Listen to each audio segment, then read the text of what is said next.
The dog saw it first. Ranger lay beneath the corner booth of Sunrise Diner, his silver muzzle resting on scarred paws, amber eyes tracking every movement in the room. 8 years of combat had taught him to read threats the way other dogs read scents. The couple at table 4, hands too still on their menus. The trucker by the window checking his phone every 30 seconds like a man counting down to something.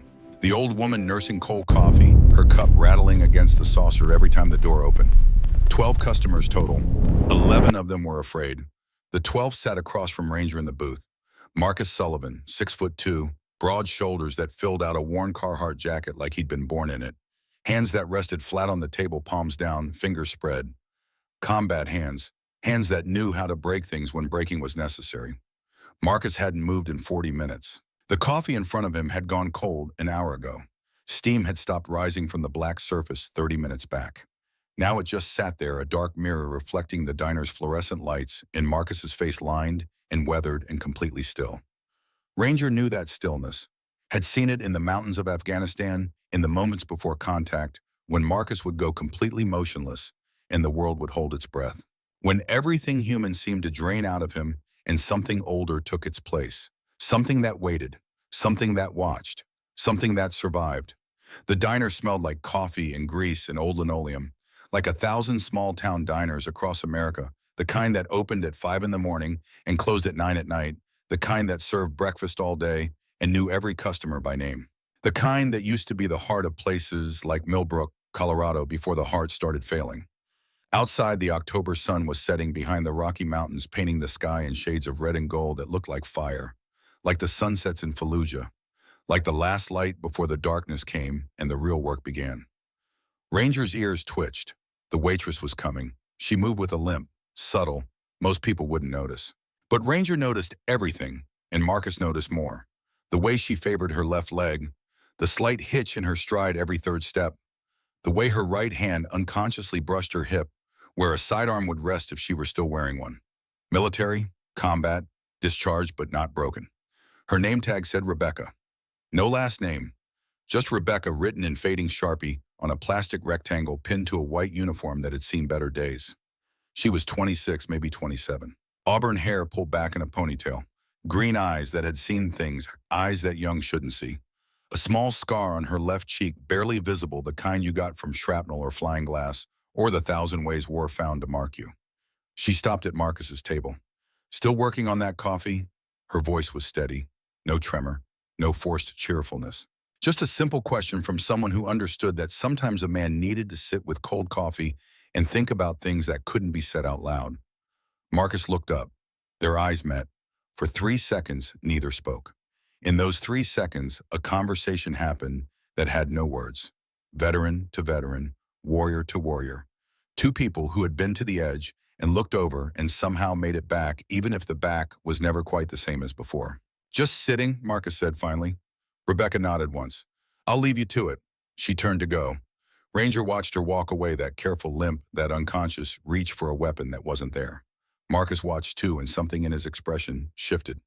Not much, just a flicker. Recognition, maybe. Or memory. Or the knowledge that some people carried their wars home with them, and home wasn't always the safe place it was supposed to be. The door chimed. Ranger's head came up. Every muscle in his body went tight. Marcus's hands shifted on the table. Still flat, still calm, but the fingers spread wider, weight redistributing, center of gravity, dropping half an inch. Combat ready, threat assessment mode. 3 men walked in. The first was tall. Designer jeans, black leather jacket that cost more than most people in Millbrook made in a month. Dark hair slicked back, a face that would have been handsome if it weren't for the eyes. Cold eyes. The kind of eyes that looked at people and saw resources or obstacles, nothing in between. Derek Stone. The second and third were muscle. Rico, thick-necked and heavy, moving like a man who solved problems with his fists and had never met a problem his fists couldn't solve. Blade lean and wired fingers drumming against his thigh in a rhythm that spoke of barely controlled violence. The diner went silent, not gradually, instantly. Conversations died mid-sentence. Forks stopped halfway to mouths. The trucker at the window stood up so fast his chair scraped against the linoleum like a scream. One by one customers stood, the couple at table 4. Gone. The old woman with the rattling cup. Gone. The trucker, the businessman, the teenage girl doing homework. All of them rising like they'd rehearsed it, dropping bills on their tables, not waiting for change, moving toward the door, with the careful speed of people who knew exactly what was about to happen and wanted no part of it. 30 seconds. 12 customers became 3. Marcus still in his booth, hands still on the table, coffee still cold. The old woman Eleanor Walsh in the far corner, her weathered hands gripping her purse like it was a weapon. And Rebecca standing behind the counter, watching Derek Stone walk toward her like a predator approaching prey. Derek stopped at the counter. He didn't say anything, didn't need to. Rebecca reached beneath the register, pulled out a white envelope, set it on the scarred Formica surface. Derek picked it up, opened it, counted. 2,000. His voice was smooth, educated, the kind of voice that belonged in boardrooms or courtrooms, not shaking down diners in dying mountain towns. Your daddy's getting slow, sweetheart. That's all we have this month. Rebecca's voice didn't waver, didn't plead, just stated fact. Derek smiled. It didn't reach his eyes. Costs went up. Inflation. You understand inflation, don't you? He set the envelope down. 4,000 next week. We can't pay 4,000. Then you're going to have problems. We already have problems, you. The temperature in the room dropped 10 degrees. Derek's smile vanished. Rico cracked his knuckles, the sound like small bones breaking. Blade pulled a switchblade from his pocket and began cleaning his fingernails with the tip metal scraping against keratin in a rhythm designed to intimidate. Maybe she needs a lesson in economics, Rico said. Maybe she does. Derek's hand shot out. He grabbed Rebecca's hair, yanked her head back, slammed her face down against the counter. The impact was brutal, precise. The kind of violence that spoke of practice, of repetition, of a man who had done this before and would do it again. Blood exploded from Rebecca's lip. The coffee pot beside the register shattered glass and liquid spreading across the floor in a dark stain that looked black under the fluorescent lights. Rebecca's hands flew to the counter, bracing herself, but she didn't scream, didn't beg. Just breathed through her nose, controlled, measured, while blood dripped from her chin onto the white Formica. I asked you a question, sweetheart. I heard you. Rebecca's voice came out steady despite the blood, despite the pain, despite the hand twisted in her hair. And my answer is no. Derek laughed. It was a sound that made Ranger's hackles rise. A sound that carried no humor, no warmth, only the cold satisfaction of someone who enjoyed breaking things. Did you hear that, boys? Little Rebecca says no. He twisted his grip, Rebecca's hands clenched fingernails scraping against the counter. But her eyes, when they found the mirror behind the register, were not the eyes of a victim. They were the eyes of someone counting, calculating, waiting for the right moment to strike back. Ranger stood. The movement was silent. One moment he was lying beneath the booth, the next he was on his feet, 70 pounds of Belgian Malinois muscle coiled and ready. His ears were forward. His weight was balanced on all 4 paws. His eyes were locked on Derek Stone's throat. This was the position, the attack position. The position Ranger had taken 100 times in 100 firefights when the enemy was close and the threat was real, and the only choice was to neutralize or die. Marcus saw it. Every combat handler knew the signs, knew when their dog went from companion to weapon, knew that once Ranger took that stance, someone was about to bleed. Marcus looked up from his cold coffee. Let her go. His voice was quiet, calm, the kind of calm that stopped conversations and made dangerous men turn around slowly, because calm like that meant control, and control meant capability, and capability meant you were dealing with someone who could back up whatever came next. Derek turned. He sized up Marcus with the practiced eye of a man who had broken 100 people and expected to break 100 more. Old man, worn jacket, graying hair that needed cutting, sitting alone in a booth nursing cold coffee like some pathetic loser with nowhere else to be. Mind your own business, old man. This doesn't concern you. You've got your hand on a woman who doesn't want it to be touched. Marcus's voice didn't change. Still quiet, still calm. That concerns me. Do you know who I am? I know what you are. Something flickered in Derek's eyes. Uncertainty, maybe? Or recognition that the old man in the corner booth wasn't what he appeared to be. Derek released Rebecca's hair.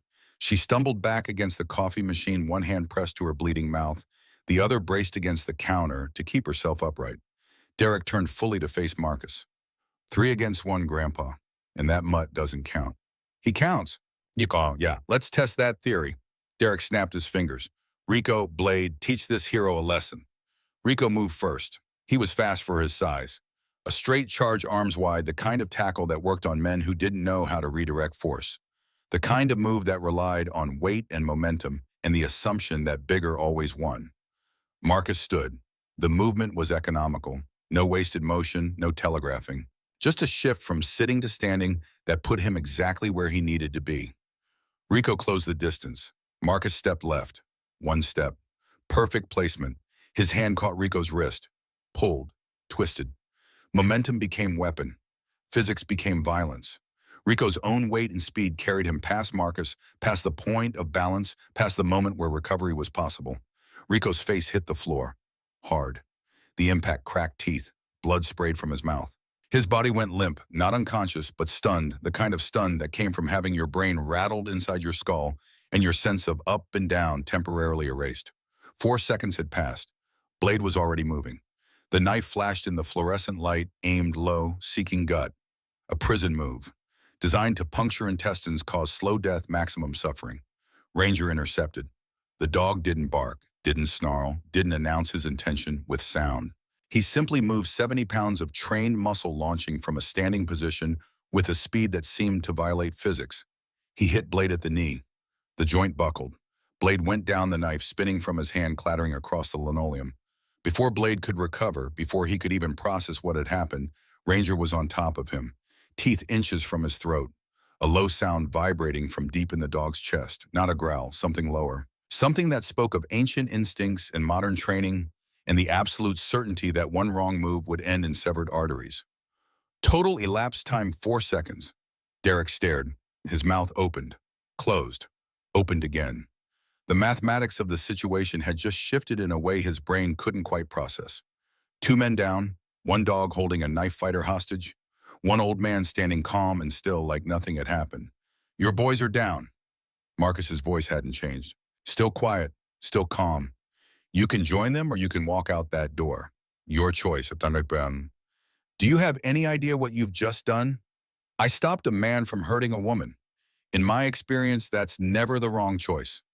Derek's hand moved toward his jacket, toward the bulge there that spoke of a concealed weapon. Don't. 1 word. But the way Marcus said it made Derek's hand freeze. You think I'm afraid of you. I think you should be afraid of him. Marcus nodded toward Ranger, who still stood over Blade, every muscle coiled, waiting for the command that would turn restraint into violence. I trained that dog in places you can't pronounce. He's taken down men twice your size, and right now he's waiting for me to give the word. The silence stretched.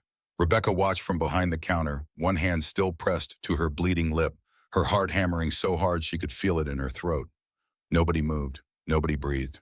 The diner held his collective breath, waiting to see if Derek Stone would be stupid enough to pull his gun or smart enough to walk away. Derek blinked. Rico. Blade. We're leaving. Rico struggled to his feet, holding his jaw. Blood dripped from between his fingers.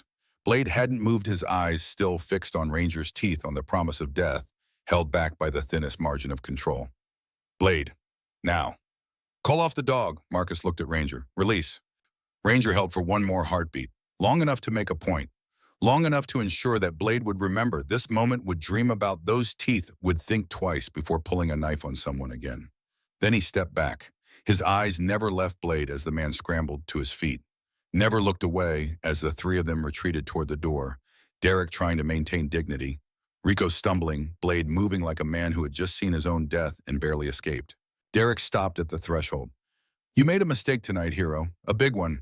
Maybe you don't know who you're dealing with. I know exactly who I'm dealing with. Marcus's voice hardened for the first time. A bully who hurts women because he's too weak to face anyone who fights back. I've seen 100 like you in places you can't imagine, and they all had one thing in common. What's that? They all thought they were scary right up until they weren't. Derek's face twisted with rage.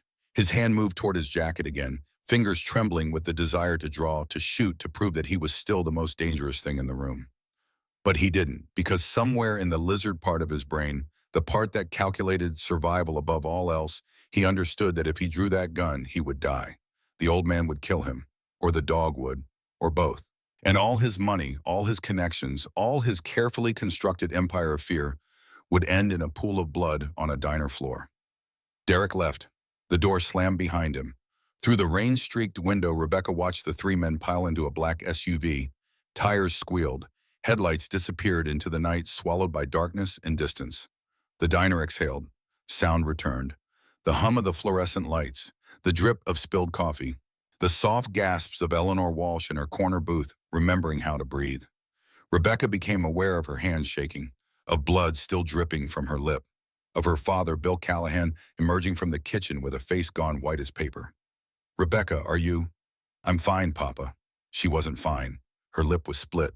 Her scalp burned where Derek had grabbed her hair. Her hands wouldn't stop trembling, no matter how hard she willed them to be still. But she was standing. She was alive. And for the first time in 3 years since her mother died, and Derek Stone's shadow fell over this town, she had seen him back down. Marcus was staring at his hands. They weren't shaking. Something in his expression said they should have been. "Mister." Rebecca's voice came out rougher than she intended. "Who are you?" Marcus hesitated. Ranger pressed against his leg, a warm, solid presence that seemed to anchor him to the present moment.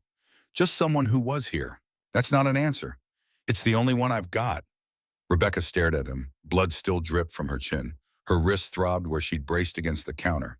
But she was standing. She was breathing. And this stranger with cold coffee and a combat dog had done what no one else in Millbrook had done in 3 years. He had made Derek Stone afraid. "Your coffee's cold. Let me get you fresh." "You don't have to." "I know I don't have to." Her voice firmed. "I want to." Marcus looked at Ranger. The dog's tail wagged once, barely a movement, but meaningful.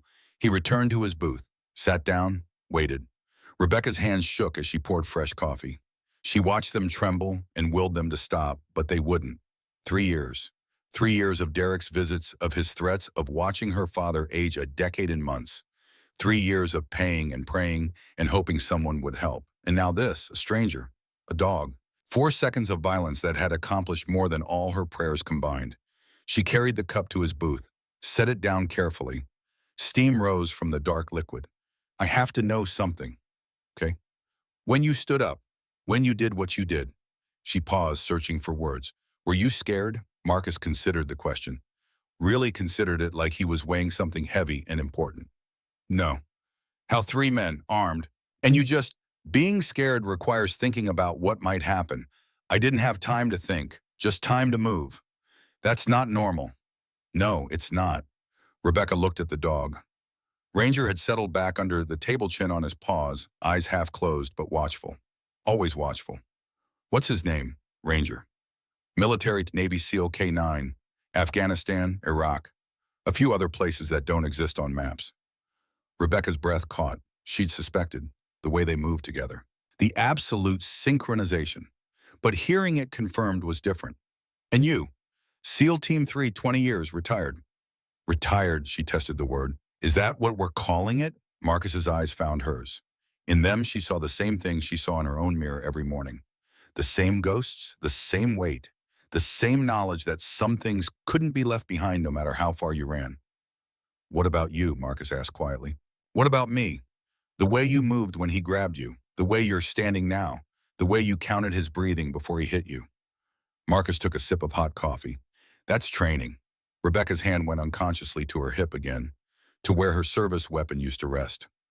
"Army intelligence, 4 years, Afghanistan, honorable discharge 6 months ago." "Honorable," Marcus echoed her tone. "Is that what we're calling it?" Despite everything, despite the blood and the fear and the adrenaline crash that was starting to hit, Rebecca almost smiled. "We both ran," she said softly. "Yeah. From what? Things that don't have names, memories that don't have words." Marcus set down his cup. "Your turn." Rebecca was quiet for a long moment. Outside, full darkness had fallen. The October night pressed against the diner windows like something alive, like something waiting. "I was a sniper. 12 confirmed kills in 18 months.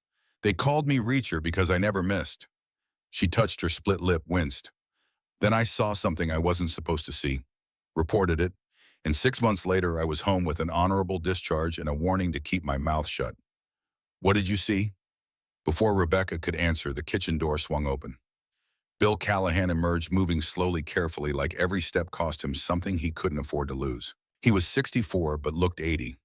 Silver hair, weathered face, eyes that held 4 decades of hard work and harder choices.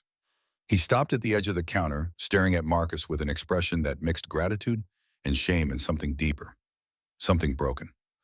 I should have been out there. Papa, don't. I should have protected my daughter. Instead, I hid like a coward. You're not a coward. You have a heart condition. You could have. Maybe that would have been better than watching from the kitchen while a stranger risked his life for my family. Mr. Callahan, Marcus's voice was soft. There's no shame in surviving. Trust me. I know. Bill looked at him. You were military. It wasn't a question. Yes. I can tell. The way you moved, the way you speak. Bill paused. I wanted to serve. Applied 3 times. They rejected me every time. Bad heart. Even back then. His voice dropped. Sometimes I wonder if that's why I can't protect what matters. Because I never learned how. You built something. Marcus gestured around the diner. You raised her. That's not nothing. It feels like nothing when I can't protect her. Papa, stop, please. Bill's eyes glistened. He looked at Marcus, at this stranger who had done what he couldn't, and something in him seemed to crumble. What's your name, son? Marcus. Marcus Sullivan. Marcus. Bill nodded slowly. I don't have much money. I can't repay you for what you did. But if there's anything at all, there isn't. Please. Marcus looked at the old man, at the decades of struggle written in his face, at the pride that bent but wouldn't break. Your daughter makes good coffee. That's enough. Bill blinked. Then for the first time he smiled. Small, tired, but real. She learned from her mother. God rest her soul. Papa, Rebecca's voice caught. Don't start crying. You know that gets me going. I'm not crying. My eyes are adjusting to the light. There's barely any light in here. Then they're adjusting to the darkness. Marcus felt his lips twitch. He hadn't smiled in a long time, had forgotten what the muscles felt like. I should go, it's late. Wait, Rebecca held up a hand. Let me get you something. Food, on the house. You look like you haven't eaten in days. I'm fine. You're lying. Rebecca's chin lifted. Blood on her lip was drying now, turning dark against her skin. But her eyes were fierce. I've been waiting tables since I was 15. I know what hungry looks like. And you, mister, you look starving. So sit down, shut up, and let me feed you. Ranger's tail thumped against the floor. Marcus looked at his dog. Traitor. But he sat. 20 minutes later, he was staring at an empty plate. Eggs, toast, hash browns. Something with peppers that made his eyes water but tasted like the first real food he'd had in weeks. Like someone had cooked it with care instead of duty. Like it mattered. Rebecca slid into the booth across from him. Eleanor Walsh had left, moving slowly, her eyes still wide with what she'd witnessed. Now it was just the 3 of them. Marcus, Rebecca, Bill cleaning up in the kitchen. Can I ask you something personal? You can ask, might not answer. Fair enough. She folded her hands on the table. Hands that had stopped shaking, he noticed. Hands that looked steady now, capable. Combat hands. What happened to you?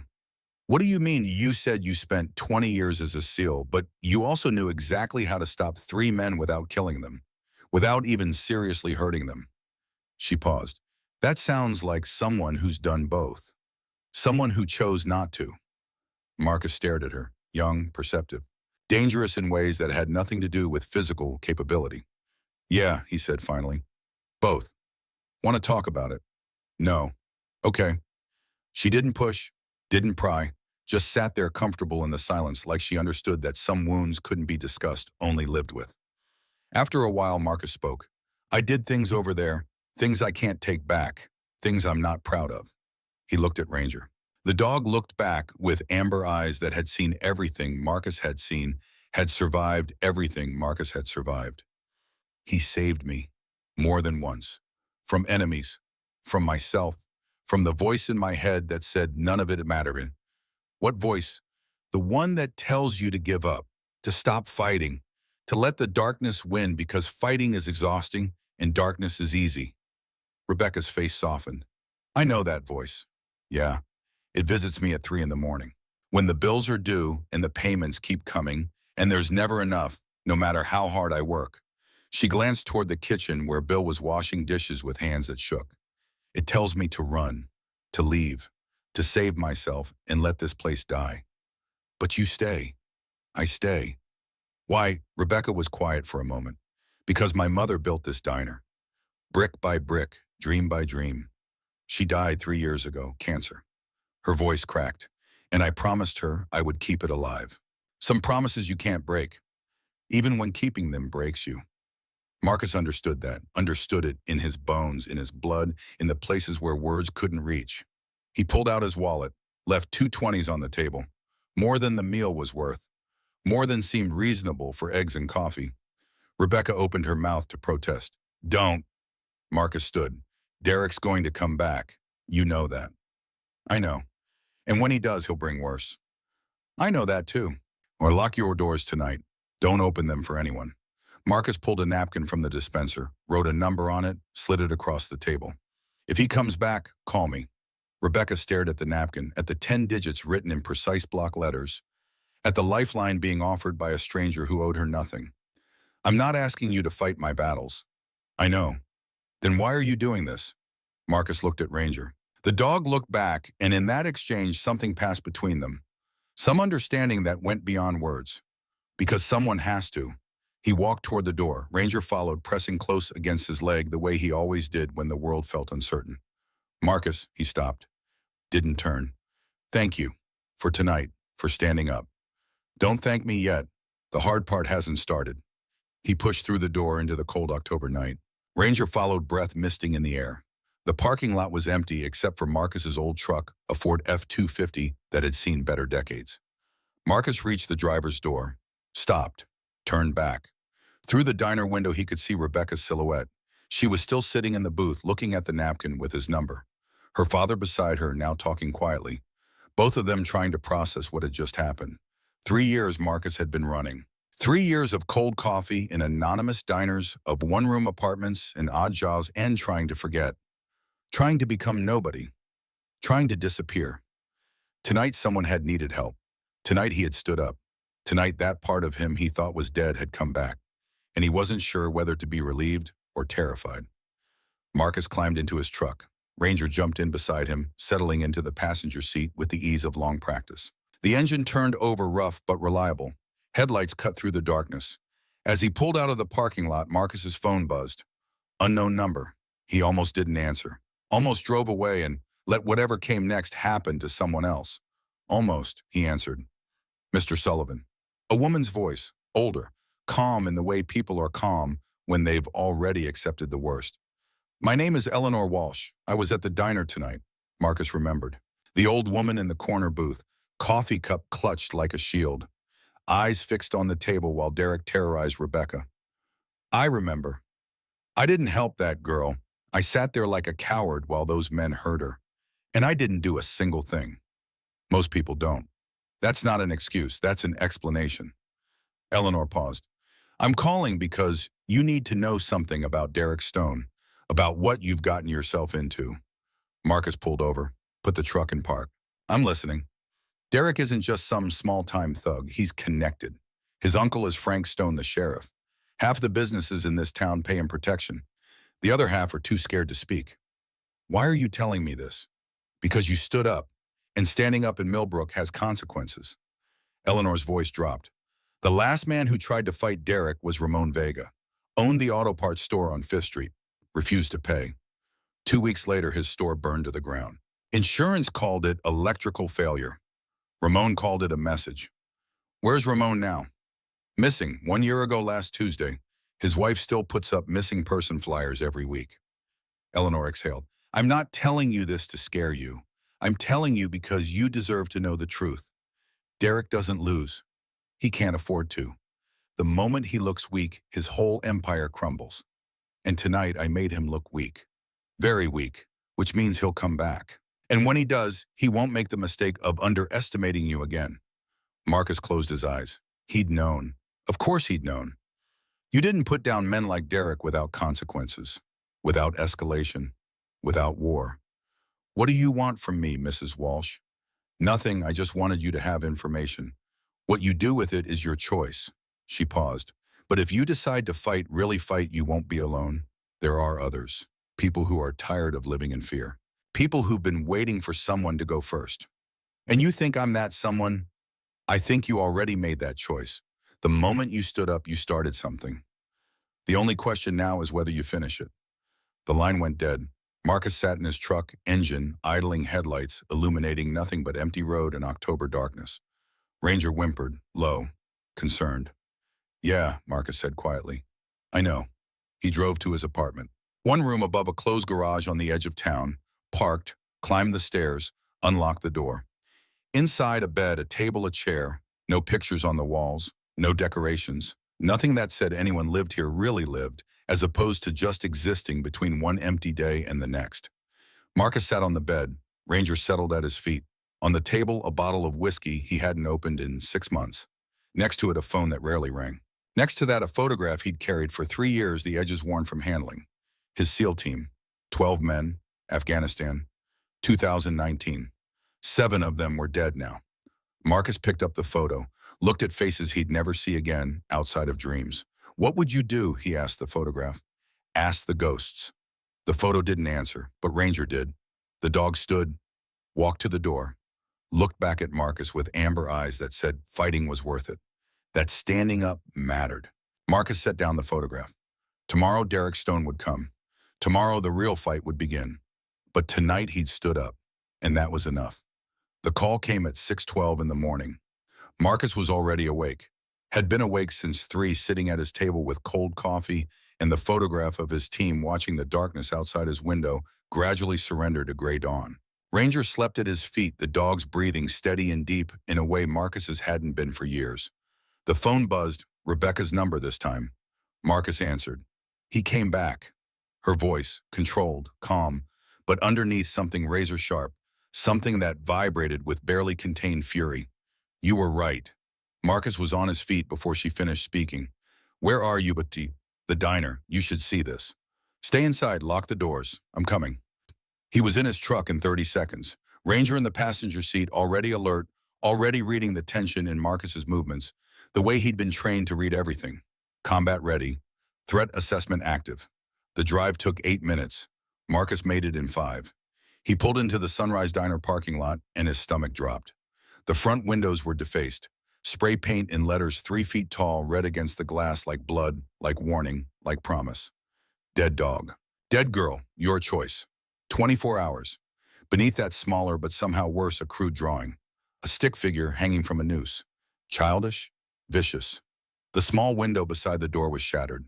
Brick on the ground surrounded by glittering glass that caught the early morning light like scattered teeth.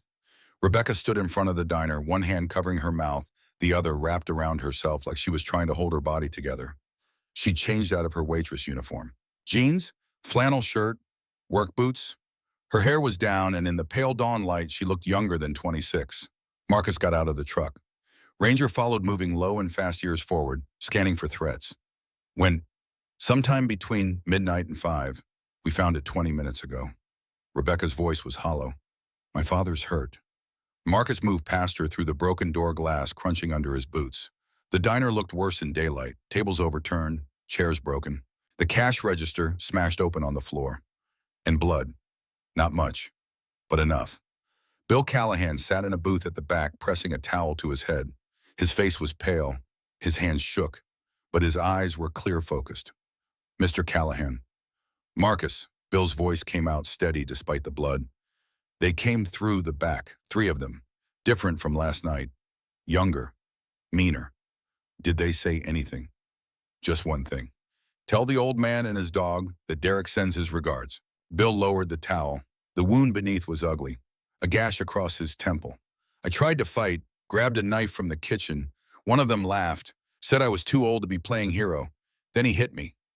Marcus knelt beside the booth, examined the wound, deep but not critical. Needed stitches, but Bill would live. You need a hospital. No, Bill's voice sharpened. Derek has people at the hospital. They'll finish what these boys started. He's right. Rebecca appeared beside Marcus' medical kit in her hands. Army surplus. I can handle this. She sat beside her father. Opened the kit with movements that were automatic practiced. Pulled on latex gloves. Cleaned the wound with the antiseptic that made Bill hiss through his teeth. Marcus watched her work. Steady hands, no hesitation, combat lifesaver training. You've done this before. 3 men in my unit, 2 from gunshot wounds, 1 from an IED. Rebecca's fingers moved with precision. One died on the medevac, internal bleeding we couldn't stop. Bill reached up, touched his daughter's face. I'm sorry, Becca. I couldn't protect you. Papa, stop. You did what you could.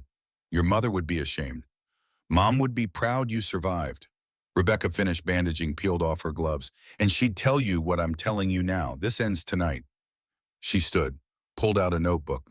Inside pages filled with neat handwriting, diagrams, photographs, an intelligence dossier. I've been investigating since I got back 2 weeks ago. She flipped pages. 17 businesses paying Derek protection. 4 that tried to resist, all destroyed. 2 assaults never reported. 1 disappearance. She stopped at a photograph. A man in his 50s, standing in front of an auto parts store. Ramon Vega, Marcus said quietly. Rebecca looked up surprised. Eleanor told you. Last night, said he went missing after refusing to pay. Missing. Rebecca's voice went hard. That's the word everyone uses, but we both know what it means. She touched the photograph. My mother's name was Elizabeth Callahan. 3 years ago, she was diagnosed with stage 4 pancreatic cancer. Doctor said 6 months. She lasted 5. Marcus waited, knowing there was more. 2 months before she died, Derek visited her at the hospital. Alone. Offered her a deal. Stop organizing business owners, stop fighting the protection payments, and he'd make sure her last months were comfortable. The good drugs.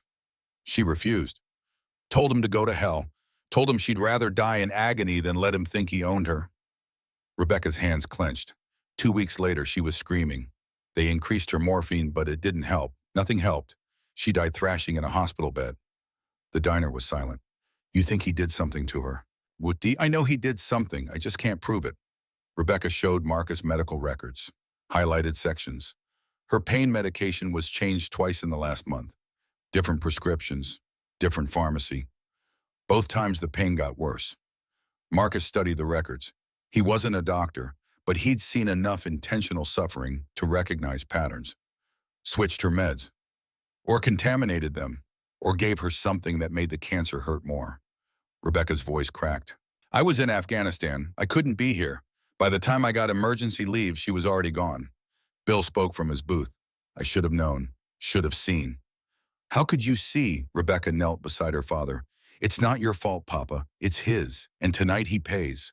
Marcus looked at this young woman with fire in her eyes and a dead mother who'd refused to bow.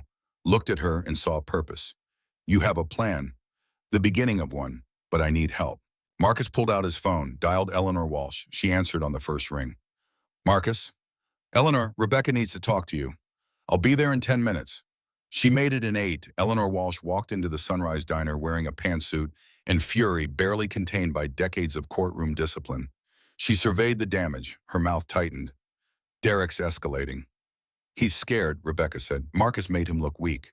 Now he's trying to reestablish dominance. Eleanor's eyes found Rebecca, seeing not the waitress but the soldier, the intelligence specialist. You've been digging. Yes, ma'am. Rebecca showed her the notebook. Eleanor read. When she finished, she closed it with care. Your mother was my friend. We served on the town council together. She was the bravest person I ever met. Eleanor's voice didn't waver. What Derek's done to this town, it ends today. You have evidence.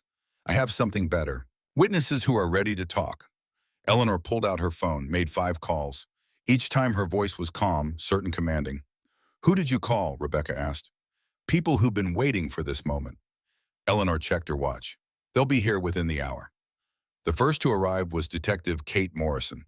She pulled up in an unmarked sedan, one hand near her service weapon as she walked in. Kate was 32, blonde, blue eyes that trusted no one. Transferred from out east 2 years ago. She saw the spray of paint, saw Bill's bandages. Her jaw tightened. I heard what happened. She pulled out a USB drive. I've been building a case on Derek for 2 years. Financial records, witness statements, evidence of extortion, assault, arson. Why haven't you arrested him? Because the sheriff is his uncle. Because half the department is on his payroll. Because the last cop who investigated Derek ended up in the river. Ruled a suicide. Oba, Kate set the USB on the counter. I can't use this locally, but if we can get it to state police or the FBI. We can, Eleanor said. I know people, federal prosecutors. Get that evidence to the right hands, Derek's empire collapses. Next came Tom Fletcher, 60 years old, thick hands from a lifetime of manual labor, owned the hardware store until Derek burned it down 6 months ago. Ramon Vega was my best friend, Tom said. When he disappeared, I knew. We all knew. But nobody could prove anything. He looked at Rebecca. Your mother tried. She organized meetings. Derek threatened her. Then she got sick. Then she died. His voice dropped. I always wondered if those things were connected. Rebecca's face was stone, but her eyes said everything. Tom's hands clenched. Tell me what you need. 3 more came. The baker, a pharmacist's assistant, a young woman whose brother had been beaten so badly he'd left town. Each had a story. Each had lost something. Each was tired of being afraid. By 9 a.m., 8 people sat in the Sunrise Diner. 8 people who'd decided that today was the day. Rebecca stood at the head of the group. She'd changed. Black tactical pants, black shirt, hair pulled back. She looked like a soldier again. Derek Stone has controlled this town for 3 years, she began. No preamble, just cold facts. He's done it through violence, intimidation, and corrupt law enforcement. He's killed. He's destroyed. And he's gotten away with it because we've been too afraid to stand together. She looked around the room, met each person's eyes. I'm not asking you to stop being afraid. Fear is rational. What I'm asking is that you fight anyway, that you stand up, that you be willing to lose everything for the chance to win something better. What's the plan? Tom asked. Rebecca opened her notebook, laid out a map of Millbrook. 3 objectives. First, we get the evidence to someone who can act on it. Eleanor and Detective Morrison drive to Denver. 6-hour drive. Get the evidence to state police and coordinate a response. Eleanor nodded. Kate checked her weapon. Second, we document everything, every business Derek's extorted, every person he's threatened. Rebecca pointed to Tom. That's you. Spread the word. Tell them tonight is their chance. Write down everything. Dates, amounts, names. Consider it done. Third, Rebecca's voice hardened. We hold this position. Derek's coming back. The spray paint said 24 hours, but he won't wait. He'll come tonight, fast and hard, before state police can arrive. How many men? Marcus asked. 12, maybe 15, all armed. Rebecca looked at the civilians. We're not soldiers, but we have 2 things Derek doesn't expect. What? We have the truth and we're streaming it live. She held up her phone. Derek's power comes from fear, from shadows, from people being too scared to speak. Rebecca's eyes glinted. So we take away the shadows. We live stream everything, every threat, every act of violence. Let the world watch. He'll still come, Kate said. I know, but cameras create evidence he can't bury. They'll make him cautious, and they'll buy us time until state police arrive. How much time do we need? 12 hours. Eleanor and Kate reach Denver by 3 p.m. State police mobilize by 5, arrive here by 7. Rebecca paused. We need to hold from sunset until 7. The silence stretched. Then Tom stood. I'm in. One by one they stood, all of them. Marcus felt something shift in his chest. Purpose. Rebecca looked at him. What about you? Someone has to. This isn't your fight. It is now. An engine sound made everyone turn. A truck pulling into the parking lot. A man got out, tall and broad, moving with combat confidence. Tyler Dawson. Marcus walked outside. They met in the parking lot. Brother, Tyler's voice was rough. Got your message. Drove all night. Didn't ask you to come. Didn't have to. Tyler looked at the diner. You're in deep. Yeah. Good, I was getting bored. They clasped hands. Then Tyler's eyes found something behind Marcus. His entire body went rigid. That Ranger had emerged. The dog stood on the sidewalk looking at Tyler with amber eyes that recognized something. Tyler walked forward slowly, like approaching a ghost. Ranger, Jesus Christ, is that really you? The dog's tail moved, tentative. Tyler dropped to his knees. Ranger approached, sniffed. Then suddenly the dog was all over him, tail wagging furiously, making sounds that were half whine, half joy. I thought you were dead, Tyler's voice broke. The explosion in Fallujah, they told me you both died. We made it out, Marcus said quietly. Barely. Ranger dragged me through rubble. By the time we got clear, the evac was gone. Took 3 days to make it back to base. By then, they had already had the memorial service. Tyler looked up, tears streaming. Why didn't you tell me? Because I was dead, the part that mattered. Marcus's jaw tightened. Ranger saved my body. But my head, my soul, that stayed in the rubble. So you disappeared. So I ran. Tyler stood. Ranger stayed pressed against his leg. And now, Marcus looked at the diner, at Rebecca organizing her team. Now I stand. Tyler studied him, then smiled. Hard, a warrior smile. Then let's do this right. Inside, Rebecca was finishing the briefing. Derek will hit us at sunset. That gives us 12 hours to prepare. Maybe less if he moves early. Eleanor and Kate, you leave in 1 hour. Tom, you start spreading the word now. Everyone else we fortify. Fortify how? The baker asked. We're not soldiers. No, but I am. Rebecca's eyes found Marcus and Tyler. And so are they. We teach you, quick and dirty, enough to survive. Marcus and Tyler spent 3 hours turning the Sunrise Diner into a defensible position. Tables against windows, chairs stacked to create barriers, emergency exits marked, sight lines established. Every lesson from 20 years of combat compressed into a crash course for civilians. Rebecca worked alongside them, not following orders, giving them. Her intelligence training showed in tactical thinking. The back door is a weak point, she said. I'll cover it, Tyler offered. No, you're the best shooter after Marcus. You're on the roof with a hunting rifle. Overwatch. Tyler raised an eyebrow. You giving orders now, Reacher? Someone has to, and you boys look like you need direction. Marcus almost laughed. Tyler did laugh. Rebecca opened a locked drawer beneath the counter, inside her service weapon. Glock 19, the one she'd carried through Afghanistan. Hadn't touched it in 6 months. She checked the magazine, full, 15 rounds. Marcus saw the weapon, saw her hands steady as she holstered it. You know how to use that, qualified expert marksman, Army standard. Rebecca's eyes met his. But I really hope I don't have to. Hope doesn't win fights. No, but preparation does. She slid the holster onto her belt. And I'm done being unprepared. By noon, Eleanor and Kate were gone, headed to Denver with evidence that could end Derek's empire. By 2 p.m., Tom had spread the word. 12 business owners had come forward, 12 sworn statements, 12 witnesses ready to testify. By 4, the sun was starting its slow descent. By 5, Derek Stone was gathering his forces. Rebecca's phone buzzed. Unknown number. She put it on speaker.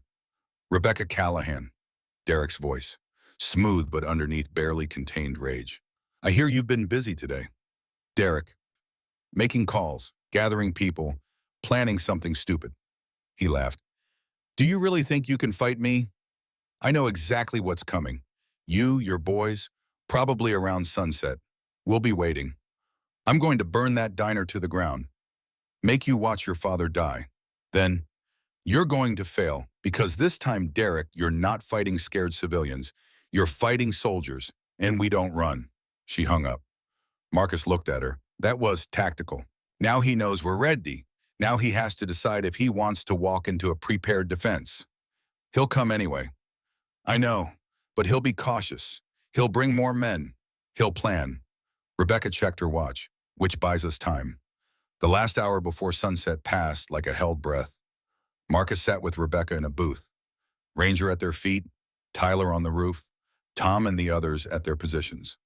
Tell me about Afghanistan, Rebecca said quietly. What do you want to know? Why you left? What you saw that made you run? Marcus was quiet for a long time. Outside, the sun touched the mountain peaks. Fallujah, 2019. We were clearing a building, supposed to be abandoned. Intel said no civilians. His voice went flat. Intel was wrong.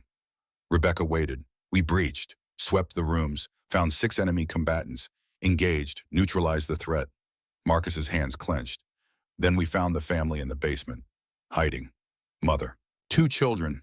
They'd been there the whole time, listening to the gunfire above them. Did you? No, we got them out. Called for evac. They survived.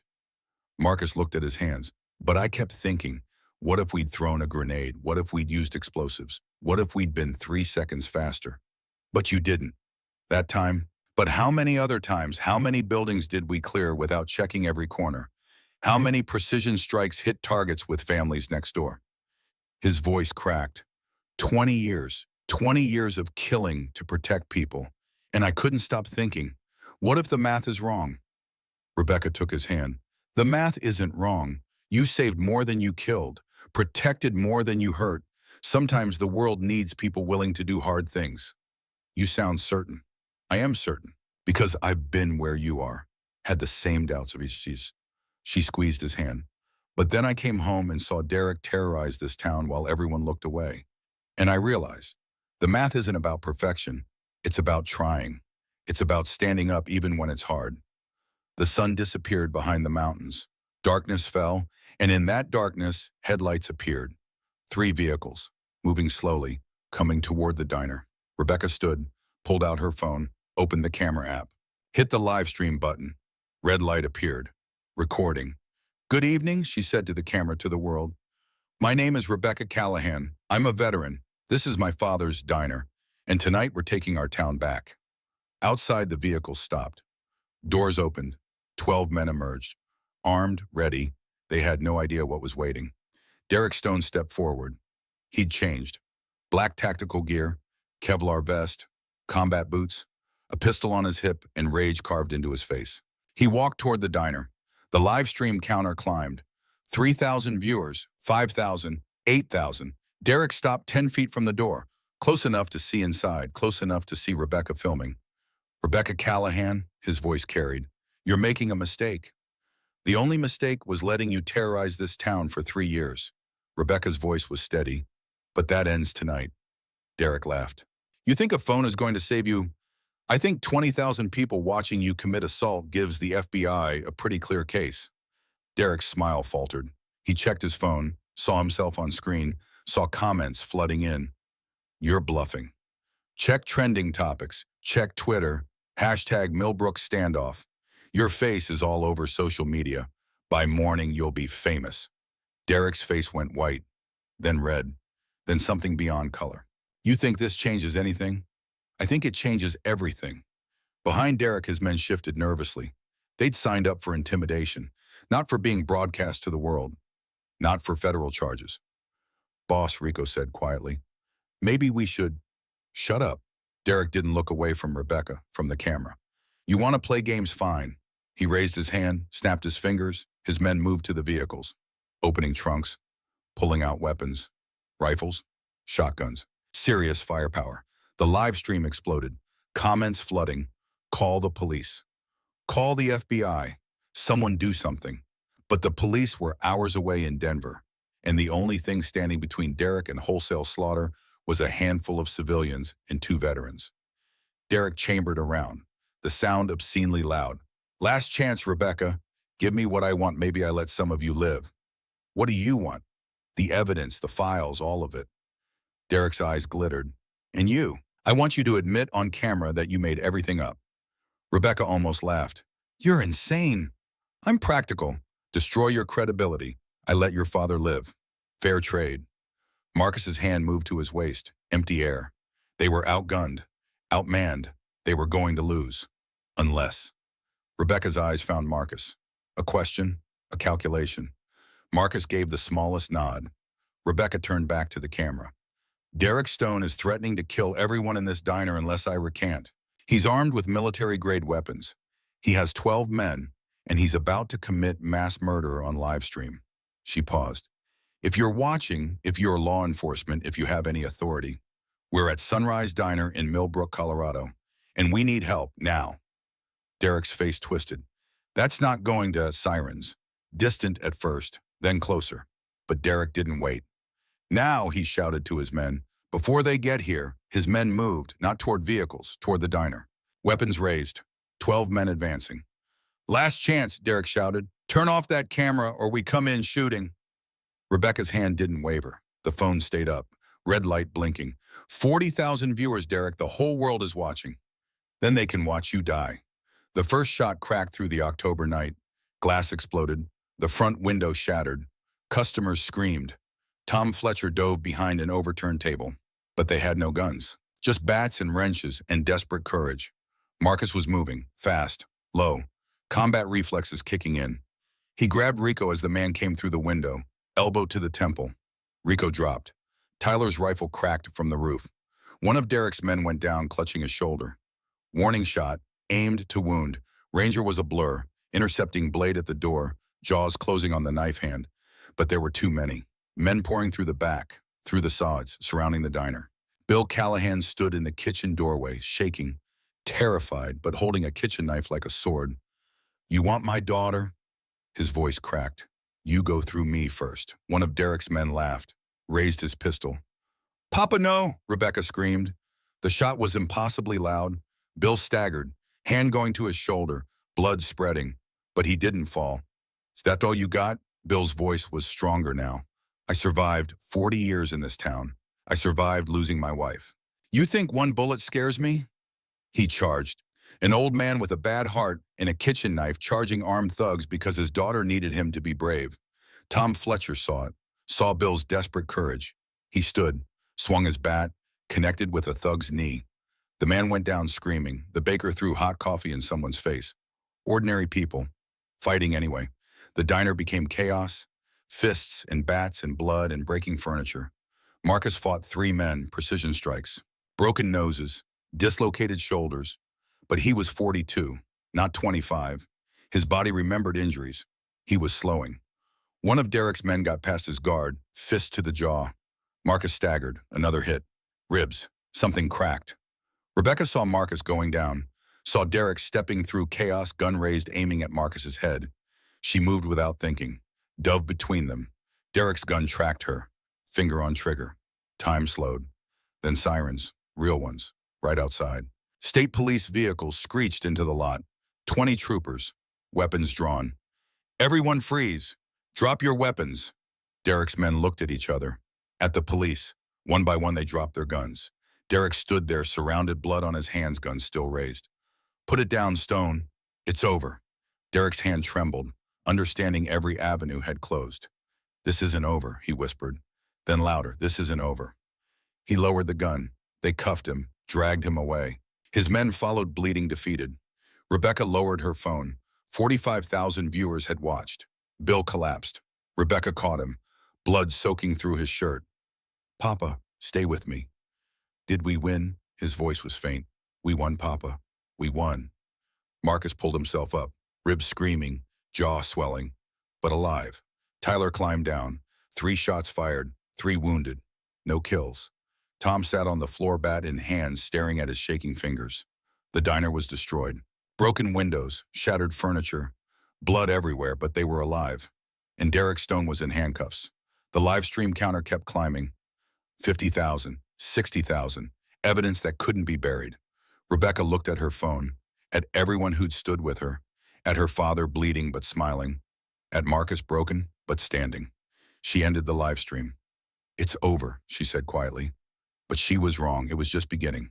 7 days passed. 7 days of headlines and interviews and federal investigators. 7 days of Derek Stone in county lockup awaiting federal transfer. 7 days of Sheriff Frank Stone being arrested. 7 days of watching the empire crumble. 7 days of peace. Marcus should have left, should have climbed in his truck and driven away, should have disappeared. But he didn't. Instead, he opened Sullivan's Auto Repair. Instead, he had coffee with Rebecca every morning. Instead, he let himself believe running is over. The town celebrated. Banner across Main Street, where heroes eat free. Bill recovered, his heart held. His hands stopped shaking. He started talking about expanding. Rebecca smiled more. The weight on her shoulders seemed lighter.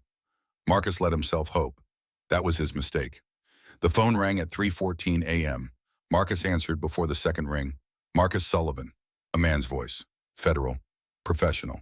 This is Agent William Foster, FBI. Derek Stone escaped federal custody 2 hours ago. Killed a guard. Took his weapon. We believe he's heading back to Millbrook. Marcus's blood went cold. How bosh. We're investigating, but Mr. Sullivan, Derek made threats before he escaped. Against you. Against Rebecca Callahan. Against everyone who helped put him away. How long until you catch him? We have teams mobilizing, but he has a 12-hour head start. Foster paused. Get everyone to safety. Lock your doors. We'll have agents in Millbrook by morning. Morning might be too late. I know, that's why I'm calling. The line went dead. Marcus sat in darkness. Ranger was already on his feet, reading the tension. 12 hours. Derek could be here by 3 p.m. Marcus called Rebecca. She answered on the first ring. Wide awake. He's out, isn't he? Yeah. Went 2 hours ago, heading here. Rebecca laughed. Bitter. Where would we hide? This is our home. Rebecca. No, I'm not running. Not from him. Her voice hardened. You want to run, Marcus? I understand. Take your dog and go. Marcus closed his eyes, saw Rebecca's face, saw Bill, saw the town they'd saved. Where do you want me? The diner, Sunset, same as before. He'll come alone this time. No witnesses, just him and whatever weapons he can carry. Good, makes it a fair fight. Rebecca, this isn't a joke. Derek killed a federal guard. He's coming to finish what he started. I know. Rebecca was quiet. My father's going to a safe house with Tom. Tyler's driving them. They'll be gone by noon. And you, I'm staying. This ends tonight. Marcus heard finality in her voice. The decision made. She wasn't going to run, which meant he couldn't either.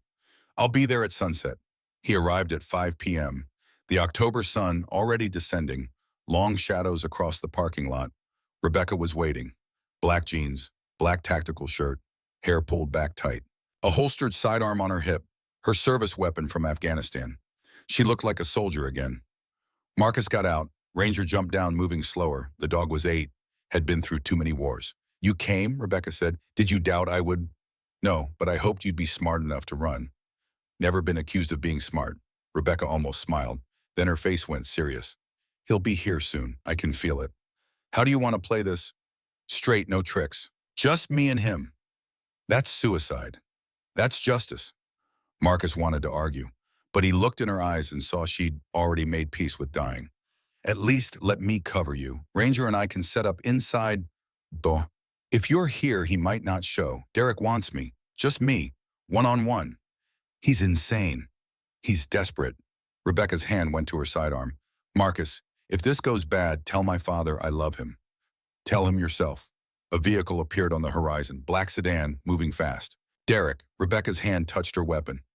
Marcus, thank you for everything. The sedan pulled into the lot, stopped 50 feet away, engine running, headlights on high beam. The door opened. Derek Stone stepped out. He looked like hell, unshaven, wild-eyed, blood on his shirt, a pistol in his hand and madness in his face. Rebecca, his voice was hoarse, broken. Derek, I knew you'd be here, knew you wouldn't run. Too stupid, too full of self-righteous bullshit. Rebecca said nothing, just stood, calm, waiting. You ruined me, you and that old man. You took everything, my business, my reputation, my future. You did that to yourself. I did what I had to do to survive, to build something, to matter. Derek raised the gun, aimed at Rebecca's chest, and you destroyed it. I exposed the truth. Derek laughed, wild, unhinged. The truth. You want the truth. He stepped closer, gun raised. Your mother didn't die from cancer. Rebecca went very still. What? Elizabeth Callahan, stage 4 pancreatic cancer. 6 months to live. She lasted 5. Derek smiled. It was the worst thing Marcus had ever seen. But she should have lasted longer. Could have. If I hadn't helped the cancer along. Rebecca's face drained of color. You're lying. Ask yourself, why did her pain get worse? Why did the medication stop working? Why did she die screaming? Eleanor had suspected, had hinted, but hearing it confirmed. Hearing Derek boast, you didn't, you couldn't. My cousin worked at the pharmacy, switched her prescriptions, replaced her pain medication with saline, contaminated her chemotherapy with something that made the tumors grow faster. Derek's voice filled with sick pride. Took 6 months. 6 months of watching her suffer. 6 months of your father begging while I poisoned his wife. Why?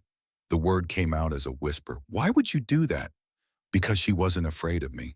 Because she tried to organize the business owners. Because she made me look weak. Derek stepped closer. And because I could. Because I'm Derek Stone, and in this town I do whatever I want. Rebecca couldn't breathe, couldn't think. Eleanor had suspected, but hearing it confirmed. 6 months. He'd tortured her mother for 6 months, while Rebecca was in Afghanistan, while Bill begged for help, while Elizabeth screamed in agony, and Derek had smiled, had watched, had enjoyed it. Something broke inside Rebecca. Marcus saw it happen, saw the soldier disappear, and something primal take its place. Something that didn't care about tactics or survival, only about making Derek suffer. She drew, fast, smooth, muscle memory, but Derek was faster, or closer.